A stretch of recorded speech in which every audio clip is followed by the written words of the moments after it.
Welcome to another edition of Eye on the Issues. Today we're talking business, the business climate around the state of Wyoming. We're going to be talking about the Wyoming Business Alliance. Renny MacKay. Renny, thank you so much for talking to us about this. Tell us, first of all, let's begin with your background. Before you did the Wyoming Business Alliance, what'd you do? I was working for Governor Mark Gordon here in Wyoming as his policy director for his first term plus a year. And so that was a great honor to work on a lot of tough issues over those 5 years and help him launch his administration. I also worked for Governor Matt Mead and did communications for him. So I have been around the Capitol a little bit in my career, and that's been a great honor. So now you're the head of the Wyoming Business Alliance. Let's talk about what you do at the Alliance. Excellent. Well, we represent about 260 businesses, organizations, industries from across the state, from across the spectrum of industries. We've got definitely our energy, mining, manufacturing, construction, communications, technology, healthcare. All of the industries are represented by the Alliance from across the state, from all sizes. Our members are the biggest employers in the state, very significant taxpayers in the state of Wyoming. And so we advocate on their behalf to try to make sure that we have policies in place that allow them to grow. So what is your sense on the current business climate in the state of Wyoming? Well, that's a great question because Wyoming has a lot of strengths, and it definitely has some areas where we're always trying to improve and be more competitive, I think, as a state, but also make sure our businesses here are more competitive because they compete globally and definitely nationally and regionally as well. Obviously, a very good tax climate in Wyoming for businesses. We're consistently rated as the one or two in rankings by those who look at the states to see who's got the most business-friendly tax climate.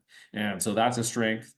That's been there a long time. For those who don't live here and enjoy it, what that means is we have no income tax, no corporate tax, and that is a definite appeal. And also, we've got low taxes when it comes to property and sales tax too. So, we are very competitive in that space for businesses.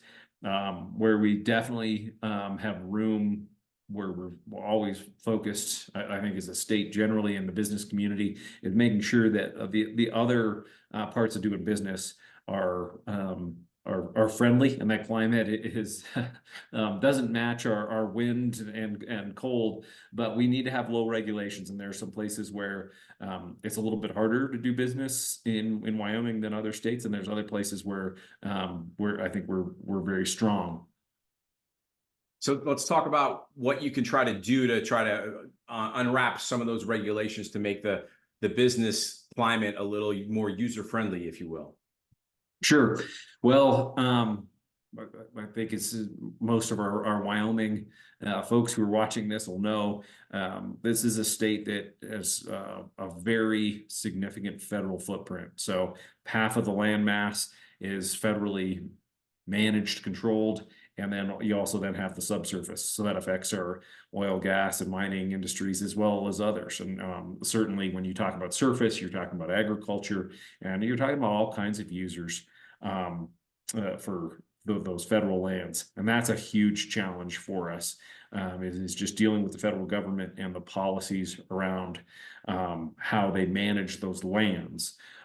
So being an advocate and supporting our businesses to try to navigate federal policies, and we're certainly seeing a lot in terms of regulation, and we're starting to see things in guidance and that are off of the regulatory path. That's seems to be a new approach that's happening lately. So one, we can help advocate. We definitely have a great congressional delegation that advocates for business, but we're not having much help from the executive branch in Washington, D.C. these days. So huge component is dealing with the federal government, and helping those businesses deal with that and pushing back on that regulation. We certainly support everything the governor does, the attorney general does, to try to combat those regulations that are overreach and are impeding growth here in Wyoming. When it comes to state lawmakers, you just finished obviously an abbreviated session, I guess a finance or budget session, if you will. Yeah. What kind of help can you get, or are you getting from state lawmakers? Well, I think there's certainly that area of, we've got the federal issues, and there's federal land issues, and then there's just other federal regulatory ones. I was just speaking with one of our members from the banking industry today. He said they're dealing with 5,000 pages of regulation a year now in the banking space. Healthcare has got new federal regulations and hurdles. So what we can do to get help on that is to be a strong voice against those regulations. But then we also really do have to make sure that we set up the best climate possible, because other states are dealing with the same federal regulations, guidance, laws that Wyoming is. So what do we do to maintain our competitive advantage, or get more competitive where we don't have a competitive advantage? That's where our state lawmakers and executive branch play a big role. Proud to be serving on the regulatory reform task force. So that'll be looking at state regulations as we go forward to see if there's ways that we can reduce the state regulatory burden, and in some instances, we'll be pointing to local regulations that might be impeding growth. So, that conversation is really important, because that's what we can control. And we make pretty good progress in a lot of spaces, but there's definitely areas where we can do better. And for any business owners in the state of Wyoming that are watching this, that feel like they're overregulated, what can they do? How can they reach out for help? Sure. Well, one of the very strong attributes of Wyoming is we've got accessible policymakers. So I am sure they know their local legislator and county commissioner. They may know the governor. And so, making sure that those policymakers in the state, be it at the county level or at the state level, know what regulations are slowing down their business. Just making sure they know, because we can turn this ship pretty quickly. We've got great legislators who can make changes quickly if they know there's a problem. And let's talk about the jobs across the state of Wyoming. What industry is the biggest, for people that don't know, what industry is the biggest employer? Our tourism sector and the hospitality is our biggest employer in Wyoming. So just in terms of raw numbers of jobs, we have incredible amenities that draw in millions of tourists every year. So that's really strong. We're about to see go into that hiring season for the summer when we see that economy pick up, and it's doing well. So in terms of just raw job numbers, it's tourism. Sure. Now let's talk about, of course, when people think of the West, they think of Wyoming, they often think of energy. Let's talk about the energy industry in Wyoming. If you could just kind of give us a snapshot from a 10,000-foot level. Sure. Well, our energy industry is by far the driver of our GDP. It is our most significant part of our economy. It also generates most of the revenue. So when I talked about that low tax environment, the one place where our tax, the big tax burden is on energy, oil, gas, and mining. So they produce a lot. We're top 10 for oil and natural gas production in the country, and number 1 for coal. So this is the energy producing state of the country. I think you're from Texas. You all produce more, but we export more. So we actually export more energy when you talk about raw BTUs, be that a train carrying coal to Texas, or you talk about the power lines that take wind power south to Colorado, or west to Utah. All of those BTUs or electrons, we export the most of any state in the whole country, and we're proud to do that. We know how important affordable and reliable power is, and it certainly drives our economy. So it employs tens of thousands of people and really does drive our GDP. So how do businesses in Wyoming react when they hear the Biden administration taking pot shots at the fossil fuel industry?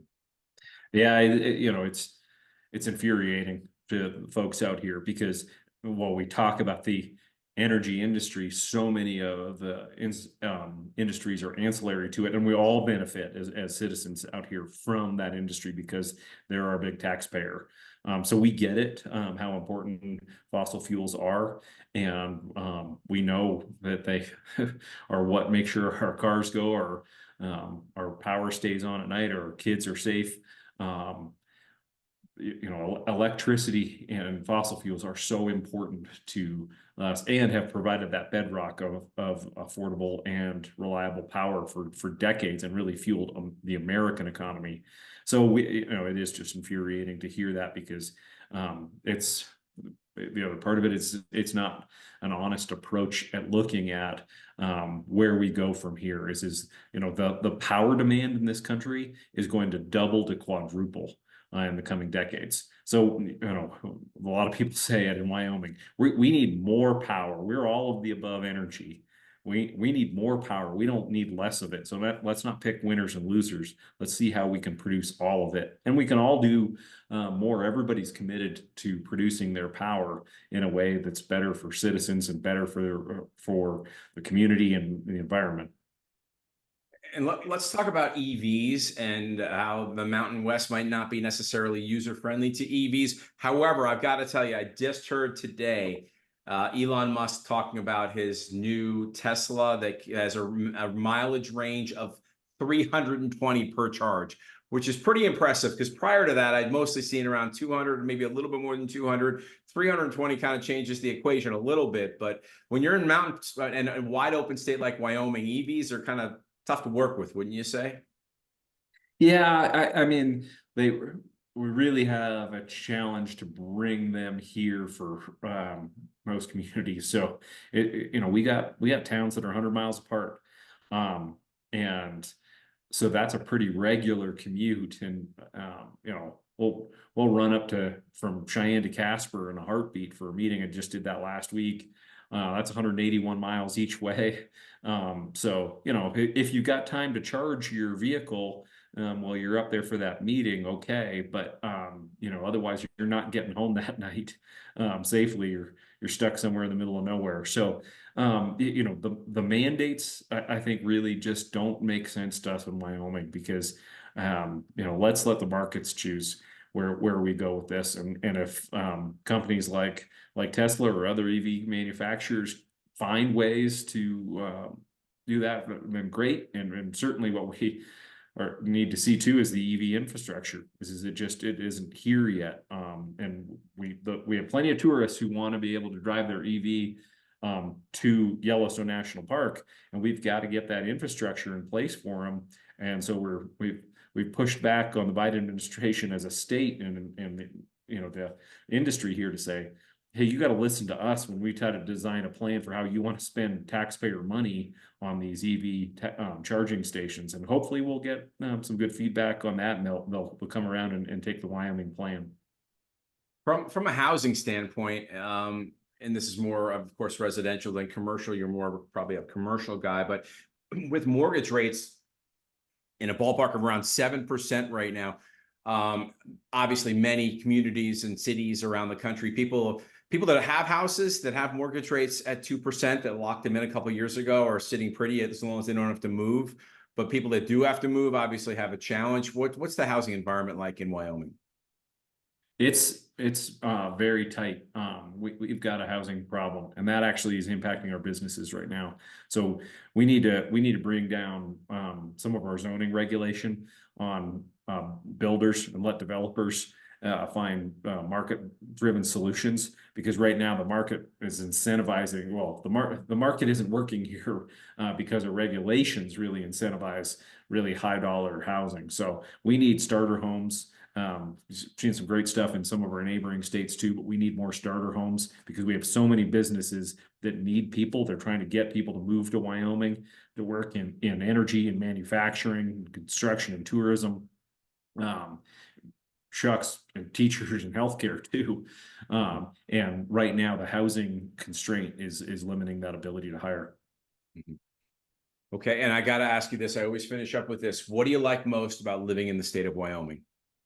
Oh, well, I got here as fast as I could about 20 years ago, and I've been glad to be here. My kids were born here, and you know, it is a beautiful state, and there's just incredible people. You know, the folks that I've met over these 20 years, the Wyoming people who really do just care about their community and they want to do what's right, you know, and they take care of each other. This is the cowboy spirit of, live with purpose and ride for the brand. All of those actually have a real connection to the way people live and treat each other. And it's impressive to see. So, Wyoming's just a great place to raise a family. And, I just hope that our communities keep getting stronger. That's great to hear. And so for people that want to find out more about the Wyoming Business Alliance, where can they go? Great. Yeah. Thank you so much for asking that one.